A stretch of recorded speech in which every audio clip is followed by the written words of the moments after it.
Muy buenas noches a todos, bienvenidos una vez más a este humilde espacio llamado Rincón Apologético. Les mando un saludo a todos los que están conectados en esta transmisión. Vaya a saber de dónde nos estás mirando. Yo tengo la oportunidad de esta vez sí salir así como la gente, podríamos llegar a decir. Me corté el pelo, así que estoy súper contento en medio de esta cuarentena. Me cortaron el pelo, la verdad que nada, estoy contento. Es la noticia del día. A ver, muchas noticias tampoco no tengo en la vida personal, porque estamos acá encerrados con mi esposa hace no sé cuánto, 34, 35 días. Señora, señor, podría yo mismo haber hecho mi propia versión de Gran Hermano, pero bueno, no supe capitalizar el momento. Pero bueno, aquí estoy para compartir un rato con ustedes y todos los que están conectados seguramente lo harán porque les resulta atractivo el título. El tema que vamos a tocar, a ver, ¿a quién no le resulta atractivo hoy, dadas las circunstancias que estamos pasando? A ver, siempre dije de que estar en las redes sociales, al estar en las redes sociales corres un peligro. Y el peligro es dejarte llevar por lo que se dice, ¿no es cierto? Tantas cosas se dicen, tantas cosas se andan diciendo y demás, ¿no? Mucha leyenda urbana de las redes sociales. Y personalmente yo siempre fui muy reacio a las teorías conspirativas y todas esas cosas porque la verdad dije, a ver, yo no me siento calificado ni considero que esté en una posición como para poder decir esto es cierto, esto no y demás. Y ese tipo de especulación nunca me gustó. Pero la verdad, a medida que fueron pasando los días, yo no sé si fue el encierro, si es el efecto de la cuarentena o qué, pero cada día más, estoy empezando a creer o a tomar con cierta consideración una serie de ideas que la verdad que hoy no parecen descabelladas. Quizás si me las decías hace 2 años atrás y yo era una de las personas más escépticas en ese sentido. Pero más que nada por una cuestión de, a ver, ¿en qué puedo confiar?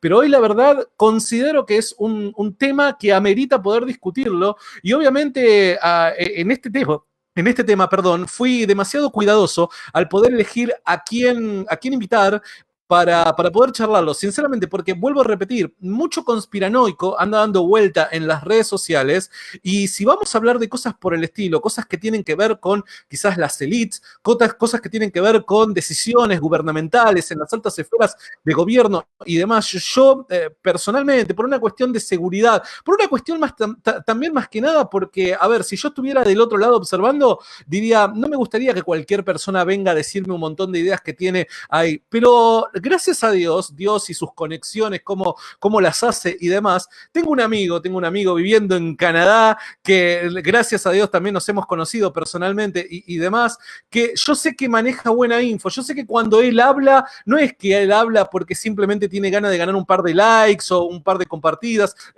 sino más bien porque sabe de lo que habla. Y hoy le quiero dar nuevamente la bienvenida, nos visita, si yo no me equivoco, por tercera vez, pero corríjame si es que me equivoco, mi amigo Pablo Muñoz Iturrieta. ¿Cómo te va, Pablo? Bienvenido nuevamente a Rincón Apologético. Hola Santiago, nuevamente es un gusto enorme estar en contacto con vos, hablando, aunque sea a la distancia, pero sí, yo creo que esta es como la tercera vez que estoy en Rincón Apologético. Cuarta si contamos la conferencia que hicimos allá en Los Polvorines, en Buenos Es Aires. cierto, es cierto, es cierto. Supongamos que Eh, es la cuarta. Supongamos que es la cuarta. Igual parece que te conozco de toda la vida, así que te mando un abrazo a la distancia y de verdad, sumamente agradecido, de verdad, porque lo que acabo de decir fue sincero, posta, ¿viste? Yo soy un poco todavía escéptico de ciertas ideas y demás, pero a medida que pasa el tiempo, y la verdad es que me estoy tomando cada vez más en serio este tipo de cosas, ¿no? Y decía, ¿con quién puedo tratar este tema? Y la primera persona que sí, posta te lo digo, delante de Dios te digo, la primera persona que se me cruzó por la cabeza para charlar esto fuiste vos. Y gracias por el tiempo, porque sé de que tu tiempo también apremia. Así que muchísimas gracias.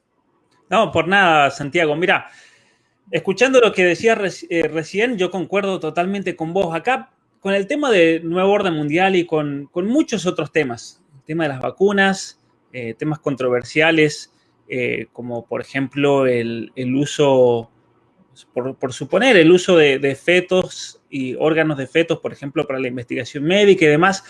Hay mucho de realidad y hay mucho de conspiración. Y definamos entonces qué es lo de la conspiración antes de seguir. Al menos desde mi punto de vista, una teoría de la conspiración es una teoría que hace referencia muchas veces a algo real, una realidad. Por ejemplo, Jesucristo va a venir. Sí, cualquier cristiano, nadie, si es cristiano de verdad, va a dudar que Jesucristo va a venir como Rey y Señor del universo. Sí. Que habrá una marca de la bestia en el Apocalipsis. Según Ajá. el Apocalipsis, la marca, son cosas que como cristiano uno lo sabe y uno lo confiesa y dice eso va a ocurrir, pero cuando llega el momento de aplicarlo al concreto, ahí es cuando surgen las teorías de la conspiración. Yo te sigo en Rincón Apologético y veía el otro día, preguntaste una pregunta interesante porque ahí los descolocaste a varios. Vos dijiste, bueno, pero no lo vamos a tocar, pero largaste una interesante. ¿Dónde es pecado llevar un chip? No dijiste que no sea pecado, sino que, a ver, pensemos. Y muchas veces, el problema, Santiago, yo veo que muchas veces el ser humano es un ser complejo y al ser humano hay que mirarlo desde distintos puntos de vista. No podemos al ser humano considerarlo de una manera simplista, única y que eso tenga, por así decir, una consideración universal. El ser humano es complejo y por lo tanto al ser humano hay que verlo desde el punto de vista médico, desde el punto de vista espiritual, desde el punto de vista psicológico, incluso desde el punto de vista médico. Cuando tenés un problema, una dolencia particular, tenés que ir a un especialista. No podés ver todo en conjunto cuando es algo. Entonces, el problema con la teoría de la conspiración es tratar muchas veces de dar la respuesta inmediata a algo que no sé con certeza si realmente es eso. Muchos yo escucho decir ahora, no hay que ponerse el chip de Bill Gates, el ID 2020, el ID 2020, porque es la marca de la bestia. Y yo les digo esto, yo estoy totalmente en contra del chip ese. Pero estoy totalmente en contra de ese chip. No porque sea la marca de la bestia. Yo no creo que Bill Gates sea tan bestia como para merecerse un lugar en el apocalipsis. Pero por favor, ¿sí? Entonces, ¿a qué voy con esto? Tampoco me quiero ganar el odio de la querida comunidad cristiana.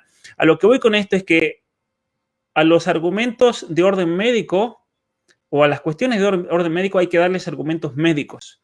A las cuestiones teológicas hay que darles argumentos bíblicos y hay que saber distinguir y es importante. Y con esa pregunta que hiciste el otro día, Santiago, mataste a un montón porque pusiste una pregunta de un orden moral que muchas veces no tiene una respuesta moral, sino que la respuesta debe ser médica y científica.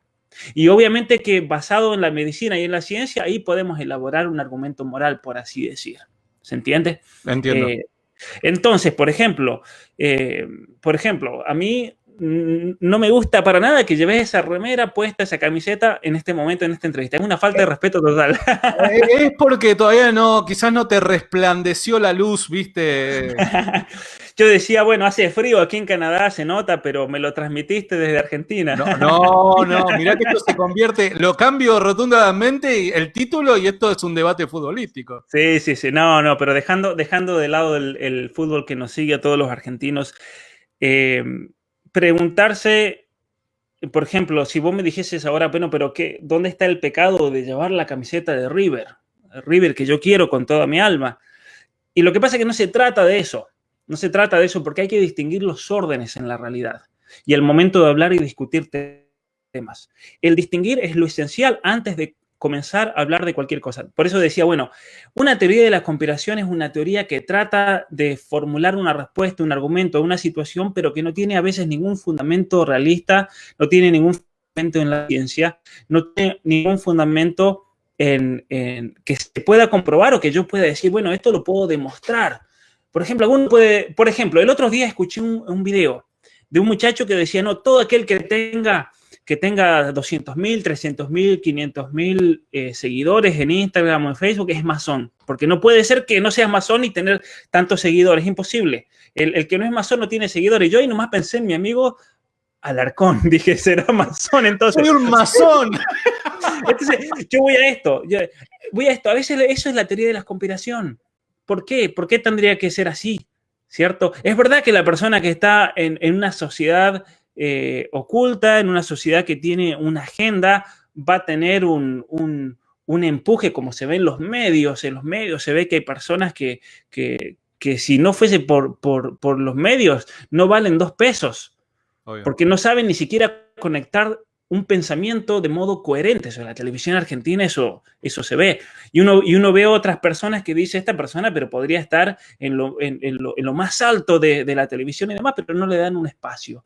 Y a eso, ¿por qué? ¿Por qué se debe? Porque a veces uno no pertenece a un cierto círculo. Pero de ahí a decir que si Santiago Alarcón tiene 500.000 seguidores en Rincón Apologético, entonces el Rincón Apologético es un instrumento de la masonería para penetrar en el cristianismo. No, eso no tiene sentido.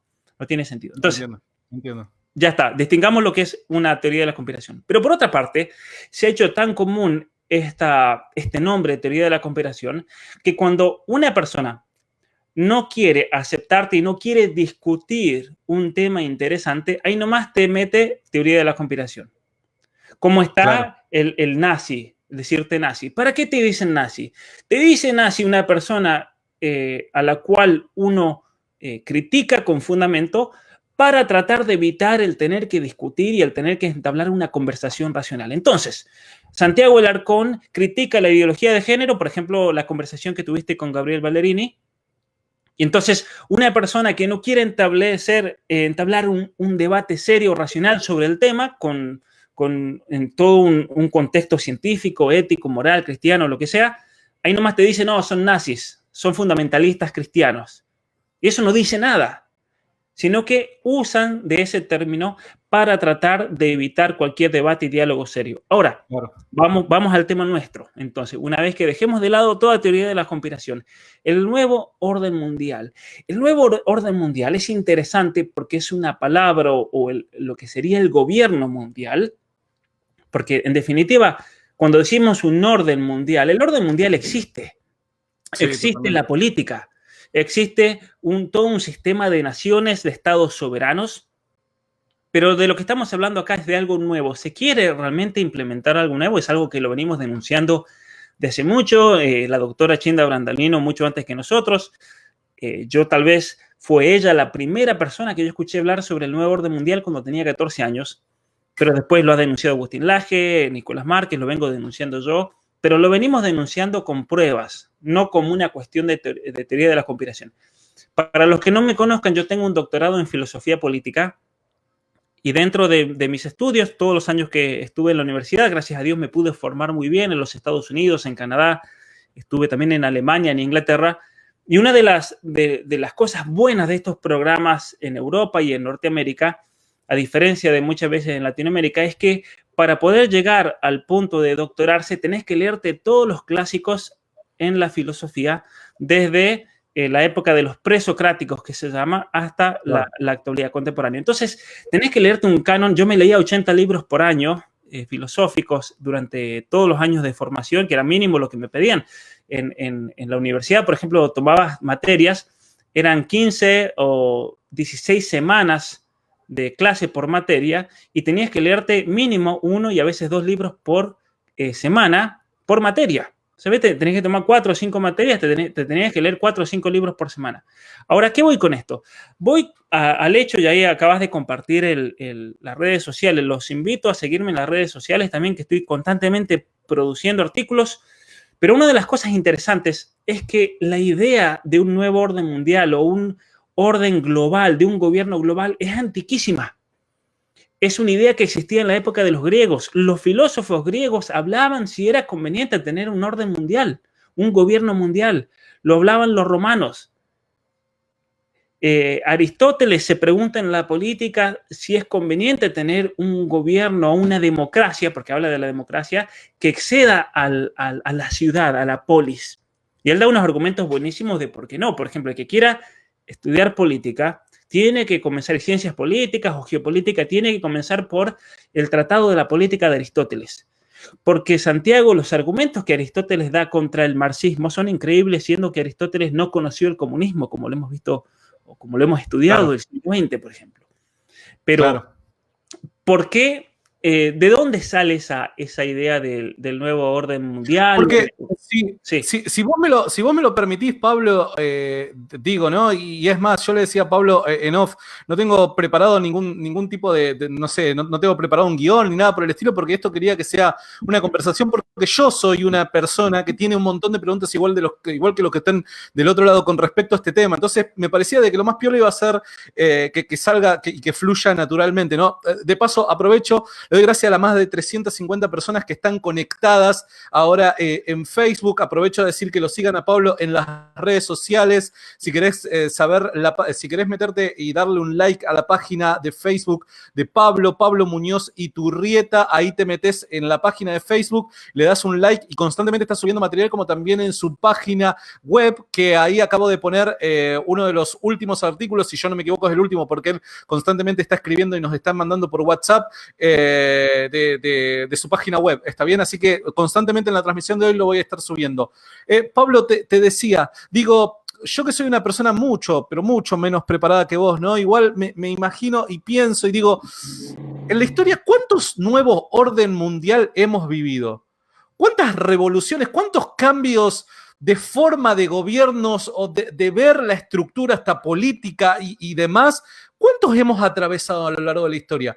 Y digo, y sumo a esa pregunta, ¿no? Si es que hemos atravesado por algunos, ¿cuál sería la diferencia?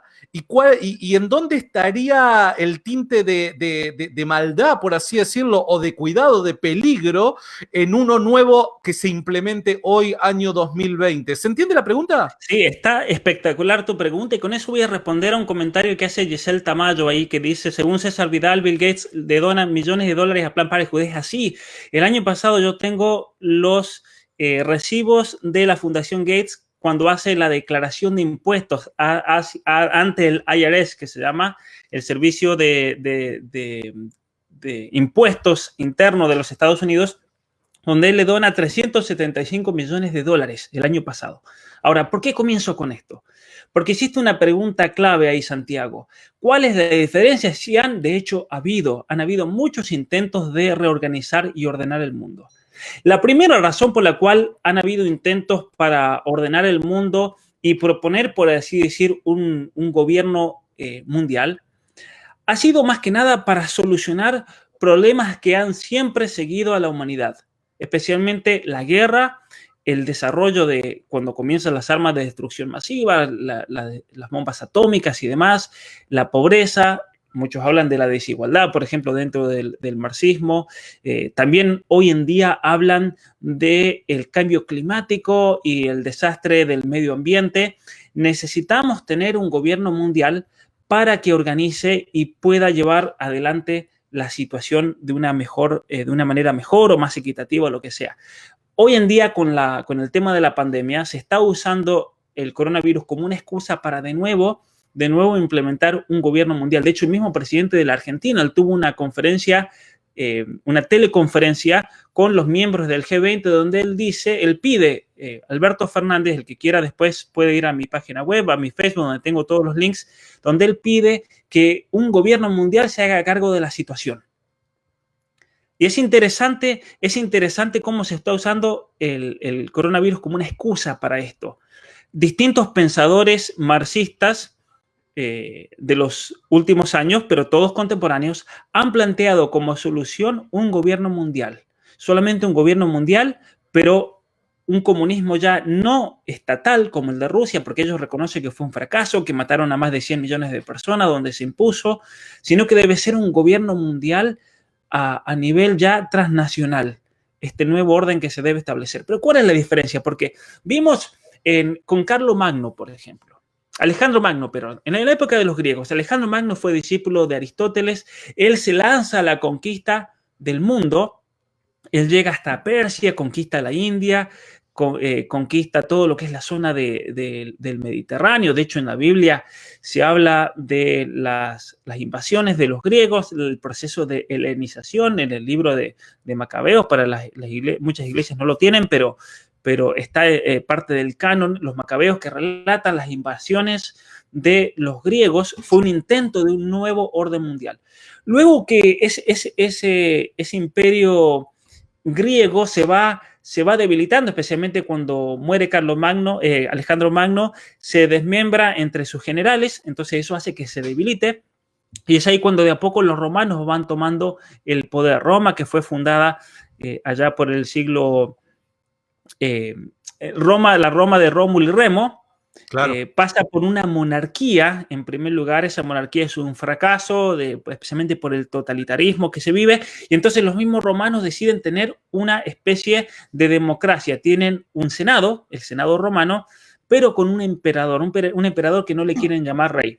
El imperio romano lo que hace es conquistar, se va hacia el norte de Europa, llega hasta el límite con Escocia, todo lo que es Holanda, Alemania. En Holanda llegan justo hasta la mitad, hasta la ciudad de Utrecht.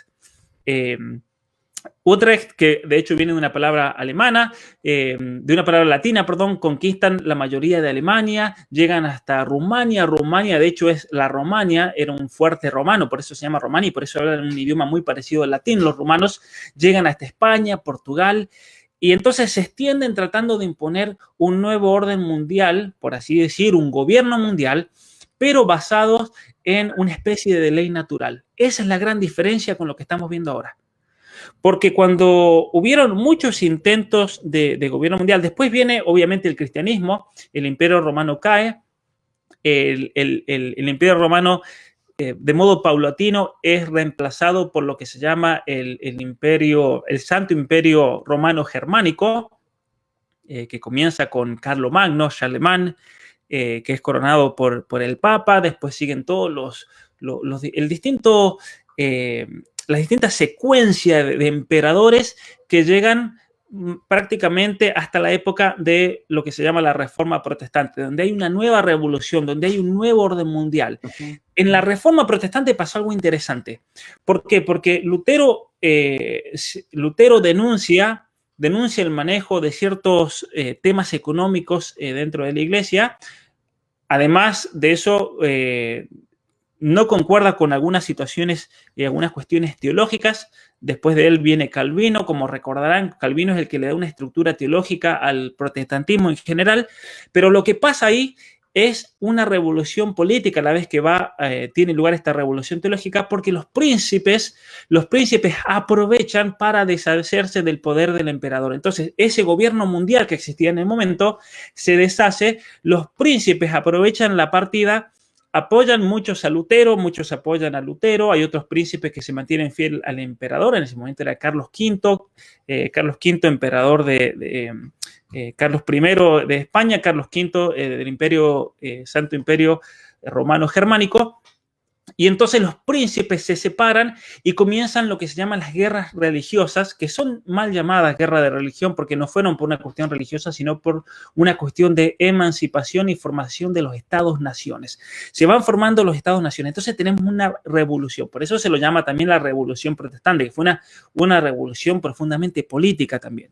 Y esa revolución culmina en lo que se llama la Revolución Francesa, donde tenemos otra revolución totalmente distinta, mucho más profunda, mucho más grave, donde se quiso hacer un primer intento de imposición del comunismo a nivel mundial. Que eso muchos no lo saben. La intención de los revolucionarios, de los jacobinos en la Revolución Francesa de 1789 fue imponer el comunismo. Por eso Marx, cuando él tiene que usar una palabra para su teoría comunista, él toma la palabra de la Revolución Francesa, porque ellos imponen la comuna en la ciudad de París en 1789. Una revolución que termina fracasando, matan a miles de personas en la guillotina, en la guerra civil que se arma. Ese intento de orden mundial fracasa. Marx dice que es porque no los bolcheviques, los jacobinos no mataron a todos. Ese fue el error. Marx decía, tendrían que haber matado a todos y ahí ese orden mundial se pudiese haber impuesto.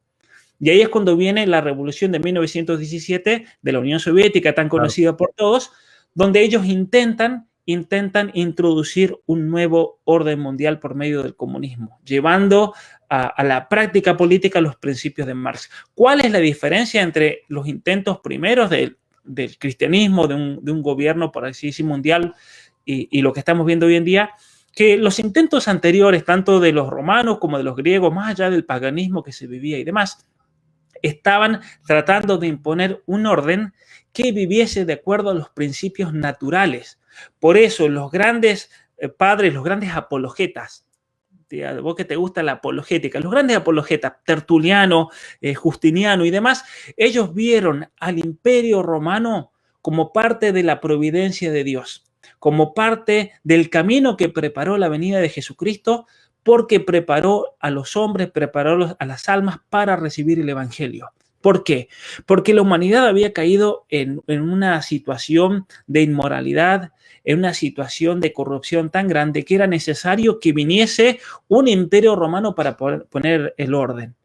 Claro. Obviamente que no eran perfectos, pero ¿qué hicieron, por ejemplo? El imperio romano se abolió los sacrificios humanos, estaban prohibidos.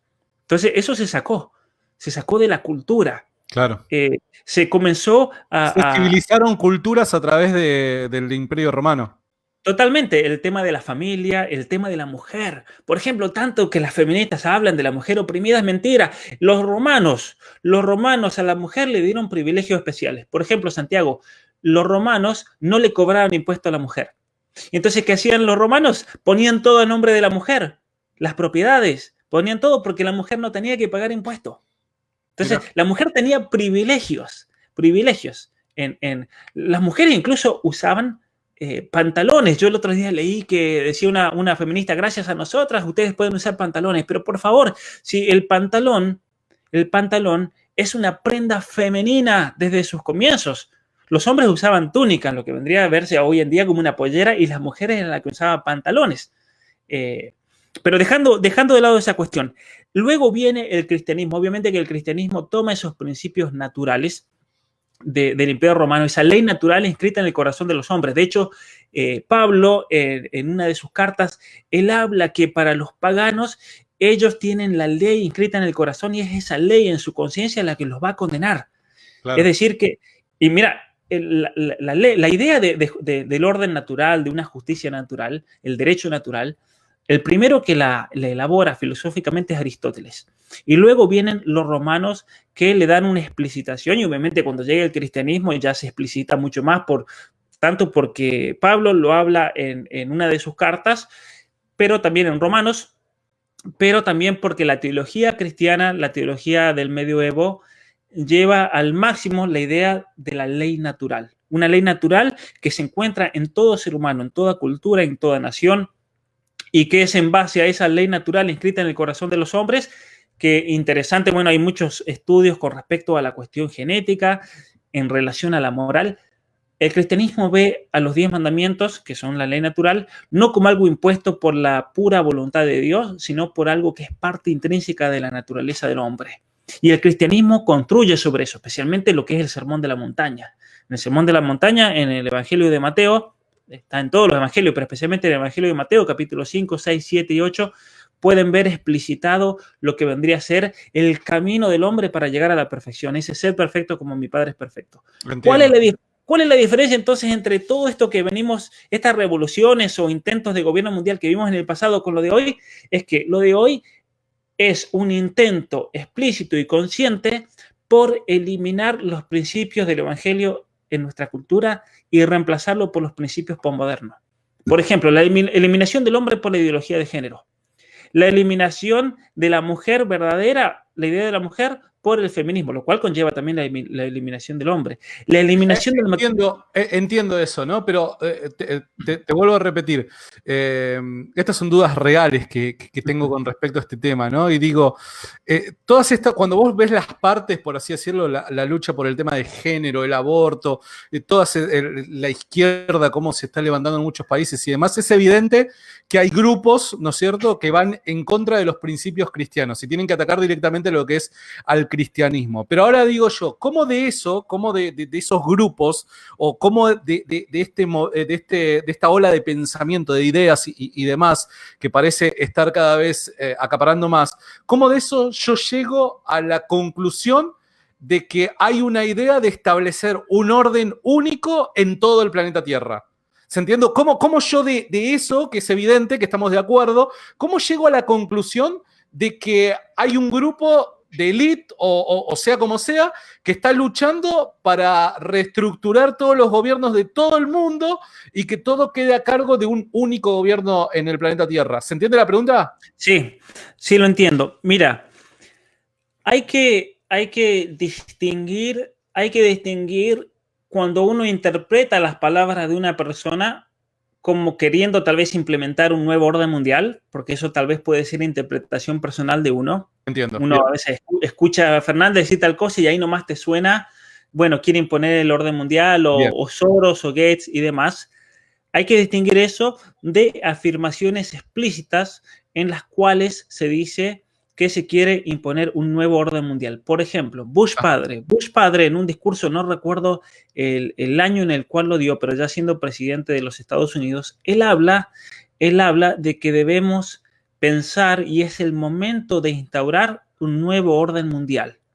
Eso no es teoría de la conspiración, eso está firmado. Lo sé, sí, eso lo vi. Por ejemplo, en mi página web, en mi canal, pueden ver el documental de Nuevo Orden Mundial. Eso está explícito.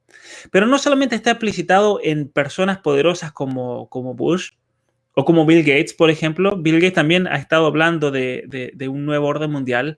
Lo podemos ver en el proyecto de Soros también, en referencia a la paz, para evitar la guerra, para luchar de modo eficiente contra pandemias. Incluso Soros va más allá, él habla de un sueldo básico universal, que todas las personas del planeta tengan un sueldo básico mínimo para que no haya desigualdad social y que eso sea pagado por las personas que tienen más, por las personas que trabajan, por las personas que tal vez tienen, según las palabras que usa en la jerga marxista, tienen más privilegios que otros y por lo tanto ellos tienen una obligación moral y social de darle al que no tiene. Ahora, esto no hay que confundirlo igual con caridad cristiana. Pero el hecho de el orden mundial, el que tiene que haber un gobierno mundial seguido por un nuevo orden, hay toda una literatura dentro de la filosofía política a favor de esto, a favor y en contra. Eso hay que...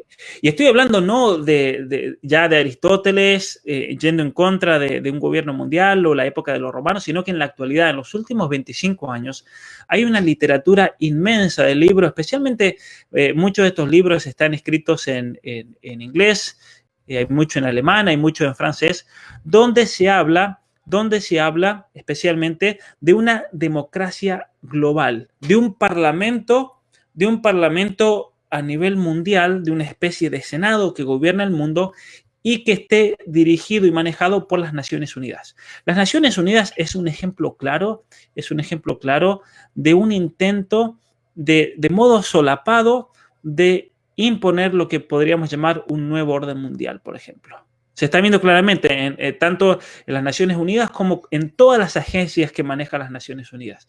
La Agencia para la Migración de Personas, la Organización Mundial para la Salud, eso es clarísimo. La CEDAW, que es la Secretaría contra la Violencia de la Mujer, y especialmente en las grandes conferencias que han tenido lugar organizadas por las Naciones Unidas, Fondo de Población Mundial, me estoy olvidando, la conferencia del Cairo del 94, de Pekín del 95 y demás reuniones que han tenido lugar en los años posteriores, donde se ha explicitado la necesidad de un reordenamiento del mundo, en fin, como yo decía al principio, de implementar ciertos valores posmodernos. Para, obviamente, en mi opinión personal, es para desplazar el rol del cristianismo en nuestra sociedad. Porque en definitiva, de fondo, esto es una batalla teológica. Lo entiendo completamente. Gracias a toda la gente que nos está siguiendo. Tenemos más de 400 personas en línea. Les envío un saludo enorme. Recuerden que ahora terminamos la charla con Pablo Muñoz Iturrieta. Ahora en Argentina son las 20:43. A las 22 horas voy a estar con Danan en Instagram charlando acerca de, bueno, el dolor, el sufrimiento, la pandemia, todo lo que está ocurriendo y Dios, ¿dónde está? ¿No es cierto? Esa típica pregunta que la gente muchas veces se hace. Lo voy a estar hablando con Danan desde su Instagram. Así que sumate a Instagram, seguime, Santi Alarcón, ok, y ahí vas a poder ver el diálogo que en 1 hora, 15 minutos nada más voy a tener con Danan. De paso, te sumás al Instagram de Pablo Muñoz Iturrieta, lo pones ahí, pones seguir, que también está subiendo constantemente material. Pablo, y para la gente que está preguntando, este video queda grabado, quédense tranquilos que quedan grabados y mañana lo van a encontrar en nuestro canal de YouTube. En YouTube buscás Rincón Apologético y ya mañana vas a tener esta entrevista a Pablo Muñoz Iturrieta grabada para que la puedas ver las veces que quieras.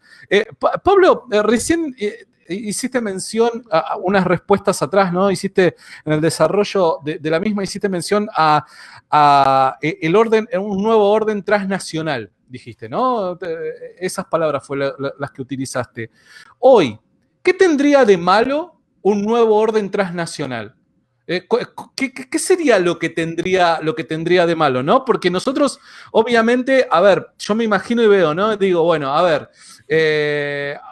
nosotros somos argentinos, nosotros tenemos nuestra región, somos patriotas, nacionalistas, etcétera, y demás.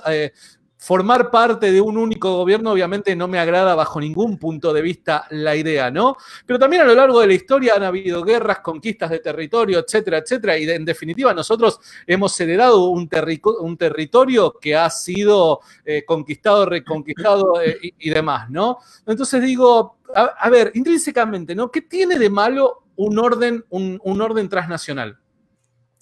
Uno de los problemas más grandes, que ya lo notaba Aristóteles en su libro de la política, es que la democracia o el gobierno, por así decir, de la ciudad es imposible una vez que el Estado se hace gigantesco. Es imposible. Y aquí estamos hablando de un país. Cuando el Estado, por ejemplo, se hace cargo de la educación, cuando el Estado se hace cargo de la salud pública, cuando el Estado, lo que el Estado toca lo corrompe, como a mí me gusta decir. Y estamos hablando aquí de un país.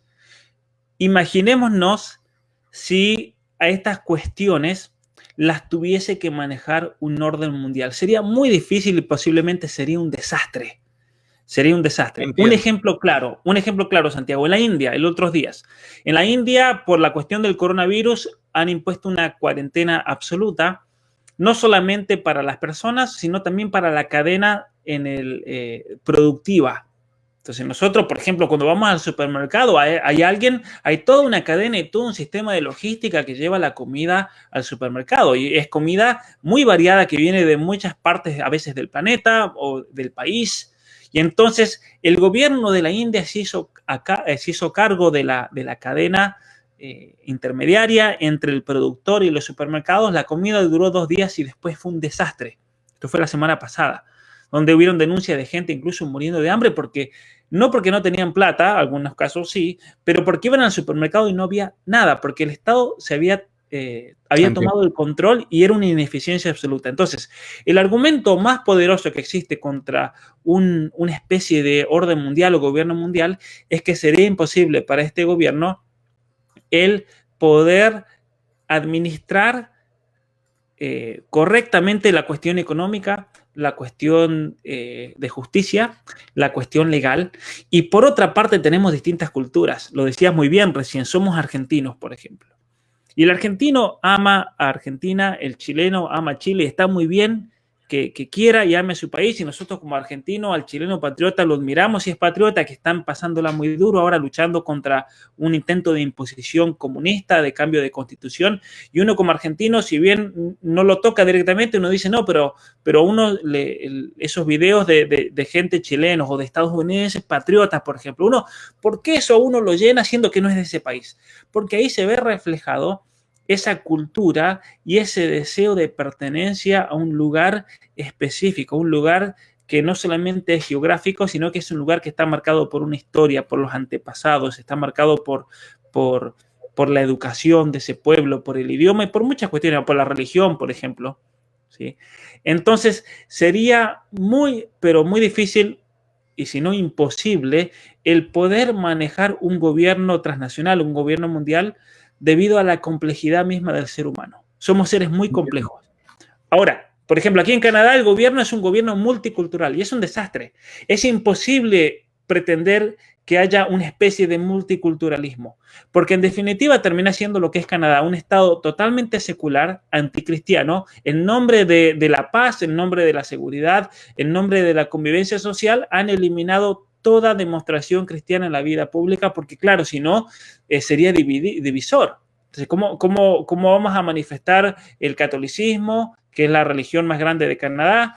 ¿Cómo vamos a manifestar el grupo religioso más grande? ¿Cómo vamos a manifestar el evangelismo? Ni te digo, extremos totales, dirían ellos, porque eso va a traer divisiones en la sociedad. Entonces, queremos una sociedad totalmente secular en la cual lo religioso no se manifieste. Y aquí es el peligro del gobierno transnacional. con el argumento de la paz, con el argumento de la convivencia social, con el argumento de que tendríamos que estar todos de acuerdo, la religión no puede tener un lugar en la esfera pública. Que eso es el libro que yo acabo de publicar, Santiago, acá está en inglés. Lo acabo de publicar la semana pasada. Ah, ¿sabes que yo vi una foto y digo, capaz que es un libro viejo, está en inglés? No, claro, sí, yo te vi una foto con el libro. Qué buena onda, el significado de la libertad religiosa en la esfera pública, donde trato absolutamente todos estos temas, como los nuevos gobiernos, tanto seculares de Occidente como todo este intento de nuevo orden mundial, lo que ellos hacen es eliminar totalmente la religión de la esfera pública con el argumento de que la religión trae división. Entonces no podemos traer la moral, no podemos...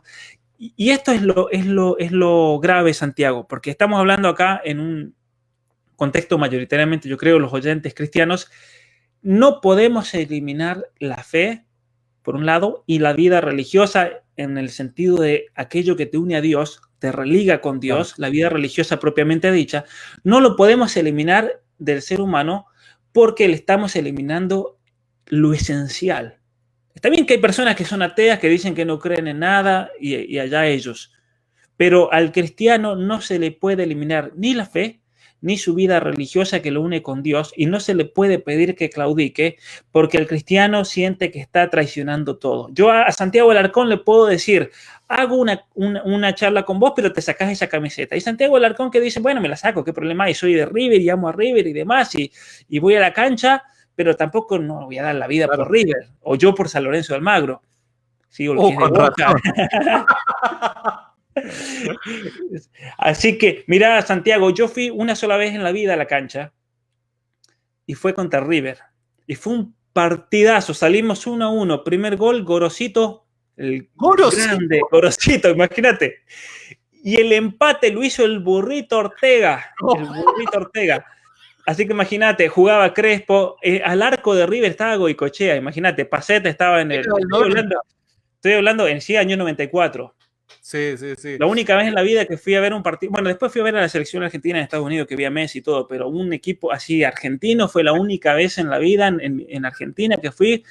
Yo vivía en medio de la montaña, imagínate, de la cordillera de los Andes, viajamos a Mendoza porque venía River y San Lorenzo. Yo nunca había visto tanta gente en mi vida, en mi pueblo. Veías una locura. Es una locura, tenés toda la razón. Gracias a toda la gente que está conectada, tenemos 400 personas en línea constantemente. Recuerden que si quieren seguir a Pablo Muñoz Iturrieta, lo pueden hacer de diferentes maneras. Se pueden meter en Instagram, los que tengan Instagram, ponen Pablo Muñoz Iturrieta y ahí lo comienzan a seguir. Sube constantemente material también por Facebook, su fanpage, Pablo Muñoz Iturrieta, también lo pueden seguir ahí. Y también tiene su página web, que ahora voy a mandar el link, pero también es pablomuñoziturrieta.com. ¿Está bien? Pablo, a ver, hablamos un montón de cosas, ¿no? Pero permitime, y luego, ¿no? Vuelvo a repetir, si en algún momento planteo alguna pregunta o algo, es una pregunta sincera, ¿viste? De una persona que está queriendo abrirse a todo este tipo de ideas y de cosas, porque entiendo de que obviamente muchos, pese a que hay mucha gente dando vuelta en el internet y demás, muchos lo tratan muy seriamente. Pero recién hacías mención a algo y me quedó ahí boyando. Vos hablaste acerca del sentido del patriotismo, el nacionalismo, ¿no es cierto? El sentido, la identidad que te proporciona, ¿no es cierto? Tu nación, ¿no? Y demás. Y también hiciste mención a palabras de Bush padre, las cuales yo también he visto en internet. Ahora, ¿no es un poco, y de vuelta, capaz que digo una burrada porque no entiendo los sistemas, el sistema político norteamericano y también quizás no soy consciente del contexto en el que se dijo, ¿no? Pero me resulta ser un poco quizás contradictorio que viniendo de un republicano, que los republicanos por lo general se los entiende como personas más nacionalistas, ¿no es cierto? Más patriotas y demás, que de un republicano sea aquel que ha propuesto una idea como esta de un nuevo orden mundial. Entonces, hay veces que vos decís, bueno, pero esta persona que parece haberlo planteado, al parecer o por lo que deja ver, ¿no es cierto? Parece que sus ideas van en contra de lo que nosotros consideramos que es un nuevo orden mundial. ¿Cómo resolvés esta especie de conflicto? Porque de hecho, Santiago, dentro del Partido Republicano hay un conflicto muy grande. muy grande, incluso desde el punto de vista ideológico y con respecto a la política externa de los Estados Unidos. No todos los republicanos que están en las altas esferas piensan de la misma manera. De hecho, hay una enemistad y una pelea muy grande entre distintos ambientes republicanos. El caso de Trump es un caso ejemplar para esto, excepcional para hablar de esto. Trump no es una persona querida en las altas esferas del Partido Republicano. No lo quieren. A Trump lo quiere el votante republicano, al cual te referías vos. El votante que es patriota, que generalmente es cristiano, que trabaja, que no quiere vivir del Estado porque tiene dignidad de sí mismo y dice, no, yo, aunque gane 2 mangos, yo voy a trabajar, no voy a pedir un plan social, no me voy a victimizar, voy a luchar por mi familia, voy a amar a mi patria, a mi suelo. Ese americano es un americano muy patriota y se identifica generalmente con el Partido Republicano. Muchas veces no que el Partido Republicano sea el ideal del partido político cristiano, por así decir, porque no lo es, sino porque en general es el mal menor, o a veces planteaba cosas buenas con las cuales ellos estaban acorde. Por ejemplo, el Partido Republicano es tradicionalmente hoy en día pro vida. Entonces eso ya atrae a una base cristiana muy grande. El Partido Demócrata, lamentablemente, está también muy dividido ideológicamente. No todos los demócratas son iguales porque no hay que meter a todos en la misma bolsa, pero lamentablemente el comunismo en los Estados Unidos, como tuvo durante la Guerra Fría que disolverse, porque ¿cómo vas a tener un partido comunista cuando Estados Unidos estaba en la Guerra Fría contra la Unión Soviética? Se infiltran dentro del Partido Demócrata y cada vez están teniendo más poder y esto es lo que da miedo realmente. Por ejemplo, con Bernie Sanders, igualmente Bernie Sanders con sus 80 y tantos de años, ya casi que fue prácticamente, pero vienen personas muy peligrosas que son jóvenes y que tienen muchos seguidores y mucha influencia en el Partido Demócrata, como esta Alexandra Ocasio-Cortez, por ejemplo, una marxista absoluta, mujer muy peligrosa, de 20 y tantos de años, todavía no llega a 30, tengo entendido, que tiene un discurso ideológico peligrosísimo. Entonces, el norteamericano de familia, cristiano, con valores, que trabaja, la ve a esta mujer y dice, no, yo con los demócratas no quiero saber nada, y votan al Partido Republicano. Pero Trump, cuando se presenta en las elecciones, se presenta bajo el Partido Republicano, pero sin representar al Partido Republicano. De hecho, los republicanos lo acusaban de haber destruido el Partido Republicano porque no era un candidato de los republicanos. El tipo se bancó la campaña política con su propio dinero. El hombre ganó las elecciones, aplastó realmente, y yo creo que va a aplastar nuevamente, pero sin embargo va con una agenda totalmente distinta a la de Bush padre. Porque Bush padre era un guerrero que jugaba el juego a las Naciones Unidas totalmente. Tenemos que hablar, por ejemplo, de Kissinger. Kissinger, que estuvo con Dick Cheney. Dick Cheney era el vicepresidente de Bush. Dick Cheney dicen que era el que le manejaba la agenda a Bush padre. Dick Cheney fue discípulo de Kissinger. Kissinger, del informe ese famoso allá por el año 74 del control de la población mundial. Toda gente del ambiente republicano. Lo que pasa que para que te des una idea, en los años 60 y 70, la Iglesia Católica en general era demócrata. Era demócrata. Pero con el tema del aborto, muchísima gente, especialmente del obispado y demás, se salieron del Partido Demócrata. Pero el Partido Demócrata era el que naturalmente apoyaba a la gente, a los pobres, a los trabajadores. Vendría a ser como una especie de peronismo en la Argentina antes de que se corrompa y caiga en el kirchnerismo y todo lo demás. Todo el tema del justicialismo, la justicia social. Lo que pasa es que eso después se ha pervertido. Y así como se ha pervertido, la manera que se ha pervertido lo que es la cámpora y el kirchnerismo, así se ha pervertido el Partido Demócrata. ¿Qué pasa? Sí, entonces, sí. Perdón. Sí. No, a lo que voy es que dentro del Partido Republicano no todos son santos, por así decir. Y Trump, que ahora es una persona amada y querida por muchos, no es un representante y no es querido dentro del Partido Republicano, de las altas esferas estoy hablando, no del pueblo votante. Entiendo perfectamente. Pablo, gracias, ya tenemos 50 minutos de charla. Mirá, tengo tantas preguntas para hacerte porque este tema obviamente es un tema súper extenso que genera un montón de dudas, o por lo menos en mí genera un montón de dudas, pero no me quiero ir sin también hablar de la Organización Mundial de la Salud y particularmente de lo que está pasando ahora con el coronavirus, Pablo. A ver, ha quedado en claro todo lo que tiene que ver con el nuevo orden mundial y demás, ¿no? Pero digo... Y perdón que lo diga así, perdón si también, quiero hacer mención a esto, perdón si hay alguien que está mirando en este momento y con mis opiniones o quizás las de Pablo y demás herimos alguna susceptibilidad o algo por el estilo, pero te quiero decir de que queremos hablar las cosas tal y como son, ¿está bien?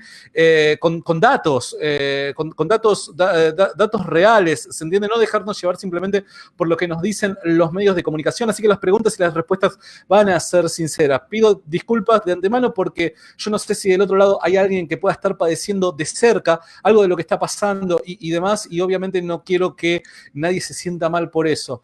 Pero, Pablo, la verdad que, a ver, cuando comenzó todo esto del coronavirus, ¿no es cierto? Y demás, primero lo veíamos lejos, lo veíamos en China, ¿no? Bueno, China al otro lado del mundo, esto no va a llegar, no va a llegar, no va a llegar, y particularmente acá en Argentina llegó, y llegó a todas las naciones al parecer, ¿no es cierto? Supuestamente todas las naciones están con el tema de la pandemia y demás, ¿no? Empezaron a morir pero a montones de personas en Italia, luego en España, luego se trasladó a Estados Unidos, particularmente en la ciudad de Nueva York, es día tras día, supuestamente sacando muertos y demás, ¿no? Esto parece ser una crisis que, si yo no me equivoco, no sé, en los últimos 100 años, si aparte de guerras, ¿no? Si hemos vivido algo por el estilo.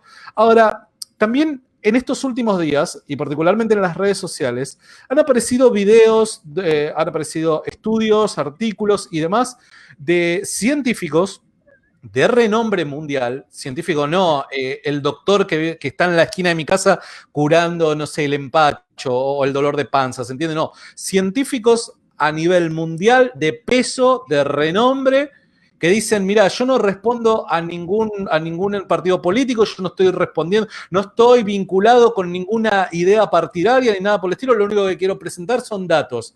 Y cada vez están apareciendo más, y que están diciendo, a ver, esto no es tan así como lo están pintando.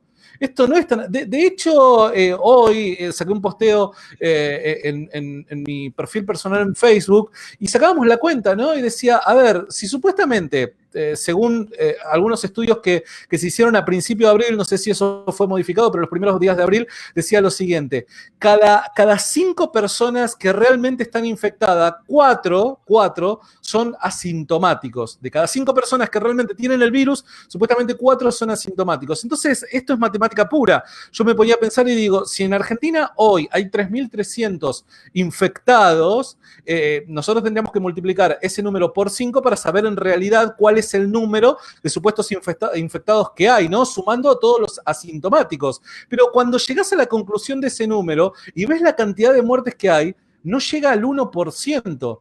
Entonces, la letalidad del virus no supera lo que es una fuerte temporada de gripe o de neumonía, ¿no es cierto? Que puede también ser muy, pero muy letal. Y ahí empiezan a surgir las dudas, porque obviamente uno confinado aquí en el hogar, lo único que tiene para investigar son las cosas que van llegando de internet de diferentes países, de personas que investigan como vos y demás, pero hay dos posturas, ¿no? Está esto es una crisis, nadie salga de su casa porque corre riesgo su vida, la verdad que esto está todo inflado y no es tan así como lo están pintando. ¿Qué opinas al respecto?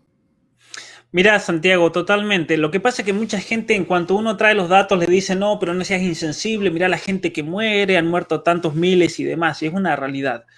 Pero si comparamos, como comentaba alguien, con otras enfermedades, no realmente dan los criterios para que esto sea una pandemia. Es lamentable que hayan muerto muchos, pero esto no es una pandemia. Es una mentira de la Organización Mundial de la Salud que estamos viendo una pandemia. Y especialmente esto lo han aprovechado muchos gobiernos para implementar la cuarentena, la famosa cuarentena que, de acuerdo al país, se da con más o menos rigidez. En Argentina es uno de los casos más extremos, por ejemplo, que existe. Pero científicamente, hoy en día, ya pasó el pico de casos de contagio en Italia. Y aquí vamos a dar algunos datos también que no es para desestimar la gente que ha fallecido y demás, pero el Ministerio de Salud, y eso yo lo tengo publicado en mi Facebook y en mi Instagram, el Ministerio de Salud de Italia reconoció que el 0,8% de los muertos por coronavirus fueron por coronavirus. Porque no es lo mismo, y acá hay una distinción que es importante en medicina, no es lo mismo morir con coronavirus que morir de coronavirus. Por ejemplo, yo me emborracho y salgo a manejar. Claro, entendí ahí, sí. Se la pego a un árbol, me morí borracho por borracho. ¿Por borrachera o producto de la producto de la borrachera? ¿Me mató el alcohol o me mató el choque contra ese árbol derecho? O sea, es una distinción importante y eso es lo que médicos de Estados Unidos están denunciando, que les están obligando los gobernadores, especialmente demócratas, a anotar a todo muerto como muerto de coronavirus. La misma denuncia se ha hecho en España, la misma denuncia se ha hecho en Italia. Ahora, ¿qué pasa? En Alemania, por ejemplo, es uno de los lugares donde más se ha testeado en el mundo, pero en Alemania lo interesante es que el gobierno se concentró en la zona más afectada. En Heidelberg, en Alemania, se concentraron en testear al 100% de la población para tener datos concretos, porque hay que manejarse con datos. Y uno de los problemas más grandes del gobierno argentino es de que lo último que ellos se fijan son los datos. Los datos no les importa al gobierno de científicos.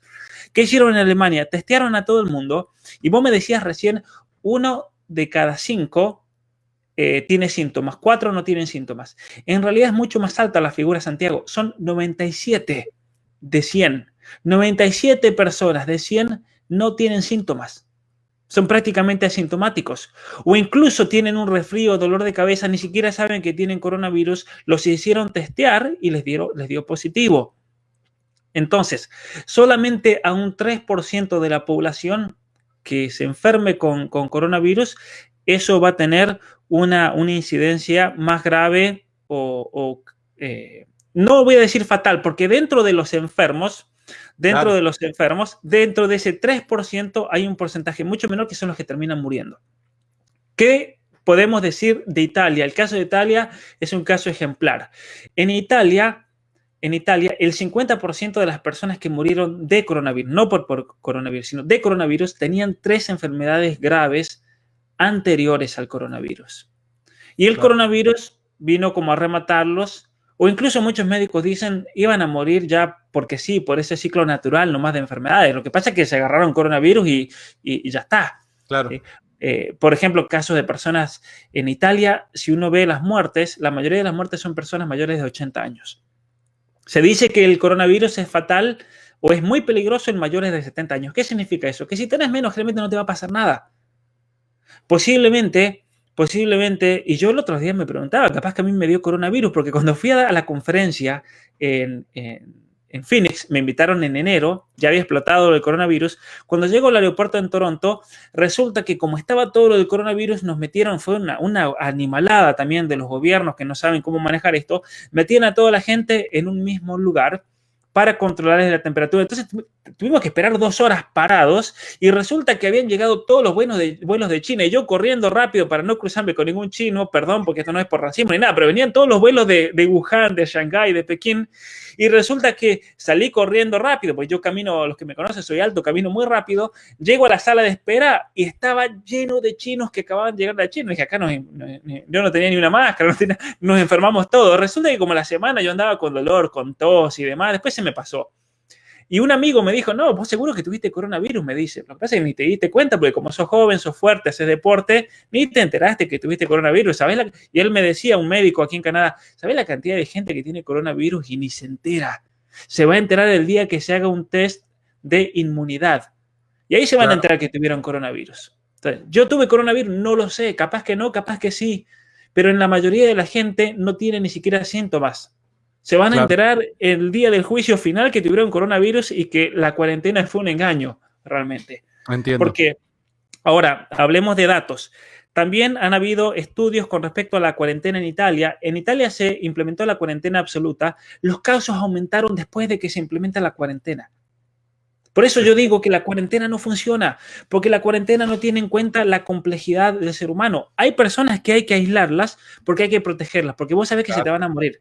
Si tenés una abuela que tiene 100 años, mi abuela tiene 92, A la abuela hay que encerrarla, llevarle la comida, hacerle todo, porque si le llega a dar coronavirus, capaz que se muere o se va a enfermar gravemente. Si Claro. tenés en tu familia una persona con problemas de inmunidad, entonces, bueno, todos se tienen que cuidar. Los niños, la esposa, pero no podés, no, como dice el dicho, el remedio que han impuesto va a ser peor que la misma enfermedad. Y eso es así. Por el desastre económico, por la gente que no va a tener que comer, por las cuestiones psicológicas. Aquí en Canadá salió un hombre y mató 30 personas, creo que fueron. Todavía no ha dicho la policía el número exacto, pero ayer eran 22, hoy subió a no sé cuánto. Porque obviamente que hay personas que tienen problemas psicológicos, no tienen atención médica en estos días. No tienen atención médica en estos días porque no se puede, operaciones graves como en Argentina no se pueden hacer. Tenés algún problema de salud, vas al hospital, no te pueden atender. Entonces hay personas con problemas psiquiátricos que no están recibiendo atención y resulta que este hombre saltó a matar. Y el gobierno, en mi opinión, no quiere decir absolutamente nada de qué pasó en Nueva Escocia, aquí en Canadá. Los que no sé si se han enterado, hubo una masacre el domingo y No, el yo gobierno, no sé.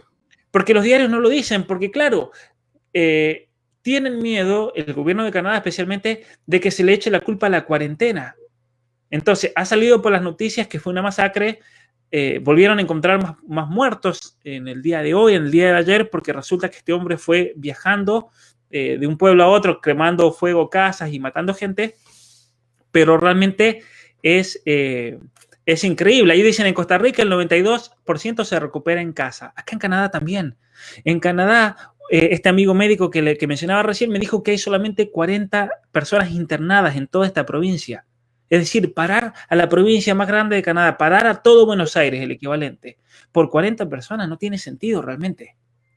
Eso es una locura realmente. Por eso también ese intento no es solamente quitar las libertades, como muchos piensan, también se da eso como una consecuencia, pero el intento de implementar medidas totalitarias que jamás se hubieran implementado en otro momento, por ejemplo.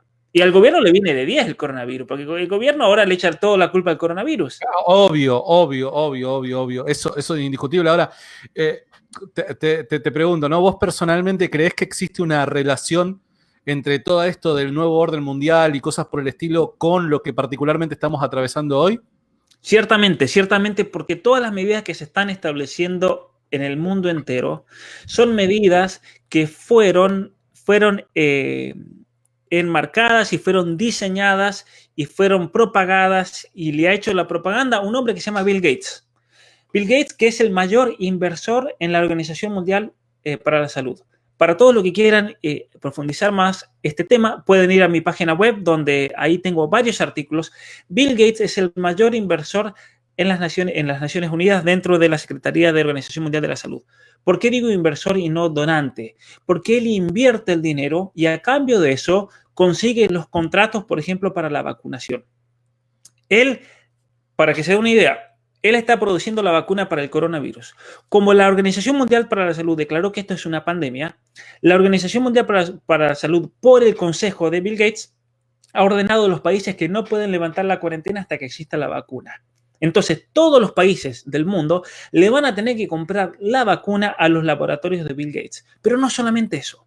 Bill Gates, y eso lo pueden ver en mi artículo, escribió una carta donde él pide 9.400 millones de dólares a todos los gobiernos del mundo para la elaboración, el desarrollo, elaboración, investigación y producción de la vacuna contra el coronavirus. 9.400 millones de dólares. O sea que él dio 2.500 millones de dólares a la Organización Mundial de la Salud, le dicta la agenda porque es el que maneja el dinero, y luego eso es una inversión que se le multiplica por 100, porque ha dado eso desde el año 2000. En marzo él donó 100 millones de dólares por el tema de la vacuna, pero ha exigido que sean los gobiernos los que tienen que pagar. México, por ejemplo, hay varios ahí que están comentando. México, para este año, tiene que pagarle 4 millones y medio de dólares a la Organización Mundial de la Salud. Argentina tiene que pagar 4 millones 300 mil dólares. No entiendo. Para mantener ese antro que no sirve absolutamente para nada, y eso ha quedado más que demostrado con todo esto del coronavirus. Sí, no. A ver, vuelvo a repetir, ¿no? Yo particularmente, ¿no? Estoy ahí viendo, observando y me hace mucho sentido muchas de las ideas que ustedes postulan, vos, Chinga, ¿no es cierto? Lo sigo mucho y estoy viendo de que quizás aquello que nos parecía una locura no debería ser tan así, ¿no? Pero bueno, nada, a ver, tendríamos mil cosas para hablar. Pablo, te agradezco muchísimo el tiempo que has invertido con nosotros. Yo no sé si querés dar algunas últimas palabras, si querés decir algo que haya quedado ahí y que considerás que amerita poder decirlo. Bueno, más que nada quería darles esperanza, porque para mucha gente obviamente esto es desesperanzador, mucha gente viendo lo que se está imponiendo, uno dice, bueno, se está diseñando, se está implementando un nuevo orden mundial, ¿qué puedo hacer yo? Uno lo que tiene que hacer es tener esperanza, uno tiene que vivir por encima de la situación. Uno se lo tiene que plantear, bueno, ¿cómo puedo hacer para vivir por encima? De tal manera que esto no me afecte. Eso es algo difícil y eso exige de mucha práctica, exige de una psicología fuerte, exige de una vida de espiritual, por ejemplo, de oración. Eso el cristiano tiene muchas herramientas para salir y tener esperanza. Yo lo que los invito a todos los que están aquí presentes a que vean mi curso que yo dicté en esta cuarentena, especialmente para ayudar a personas a sobrellevar la cuarentena. 12 reglas para la vida, que está basado en el libro del gran Jordan Peterson. 12 reglas para la vida, es gratis, pueden hacer el curso, están todos los videos en mi canal de YouTube, lo pueden ver ahí. Los invito a ver ahí, realmente para tomar fuerzas, para ordenar la vida, porque en definitiva, Santiago, la cosa es así. Nosotros como seres humanos muchas veces es muy fácil victimizarnos y echarle la culpa a todo el nuevo orden mundial. ¿Existe el nuevo orden mundial? Sí. ¿Lo quieren implementar? Sí. Pero en definitiva, el que se hace las reglas de la vida personal, del crecimiento personal, del propio desarrollo y madurez y perfeccionamiento es uno mismo. Y es uno mismo el que tiene que trabajar. ¿Y cómo voy a vencer yo al nuevo orden mundial si no me venzo a mí mismo? Claro. Como decía, ¿no es cierto? El aguijón está dentro mío, no es el aguijón del nuevo orden mundial. Entonces, ordenar la vida, porque si uno ordena la vida y uno está fuerte, el ser humano es enorme. Dios ha diseñado al ser humano de una manera que puede pasar por las cuestiones más catastróficas y las puede pasar con la paz que solamente Dios da. Entonces, aferrarse mucho a eso, investigar, leer, estudiar, obvio que eso es importante. Y hay muchas cosas más para hablar, hay muchos comentarios muy interesantes. Yo me voy a tomar el tiempo de leer todos los comentarios y los voy a ir respondiendo en estos días en artículos o videos, comentarios y demás, porque hay muchas cosas interesantes que están conversando. Ahí pregunta, ¿cuáles son las redes? Búsquenme como Pablo Muñoz Iturrieta. Me pueden encontrar en mi página web, en Instagram, Twitter, en Facebook. Así es. Nuevamente, la página web es pablomuñoziturrieta.com. Luego, Pablo Muñoz Iturrieta lo podés encontrar en Twitter, creo que estás, si yo no me equivoco, estás en Twitter. Porque yo Twitter casi no lo manejo, por eso te preguntaba, está en Instagram, en Facebook, en YouTube vos tenés un canal, ¿no es cierto? También tengo un canal en YouTube con miles de seguidores. Bien, en TikTok, aunque no tengo nada. Mira, síganlo a Pablo. Gracias a todos los que están conectados. Pablo, si vas a contestar cada uno de los mensajes que nos han dejado, te cuento que nos dejaron más de 350 comentarios. Sí. Así que, voy a tomar el tiempo de leerlos, así que... Ahí tenés para la cuarentena. Perfecto. Tengo material para escribir y algunos comentarios o cuestiones que haya que aclarar y demás. Muy bueno. Pablo, te agradezco muchísimo y nuevamente yo disfruto de charlar con vos, sinceramente te tengo mucho respeto, espero que pronto nos podamos ver y nada, espero también de que esta no sea la última vez que podamos charlar online, así que espero que la hayas pasado bien, Pablo. Por supuesto, como siempre, Santiago, un gusto enorme, una alegría y saludos a toda la gente, a todos aquellos que están conectados, gracias también por el tiempo, esperemos no haberlos decepcionado. Hay mucho más para hablar, como dicen muchos, sigan hablando, decía uno que tengo el café aquí caliente, pero bueno, un abrazo enorme y yo estoy a disposición de tanto tuyo, Santiago, como de todos aquellos que están viendo, me pueden contactar por medio de mi página web. Yo los animo, cualquier pregunta que tengan, duda, aclaración, aquí estamos todos para aprender ciertamente. Te mando un abrazo, Pablo. Igualmente, Santiago. Chao, chao.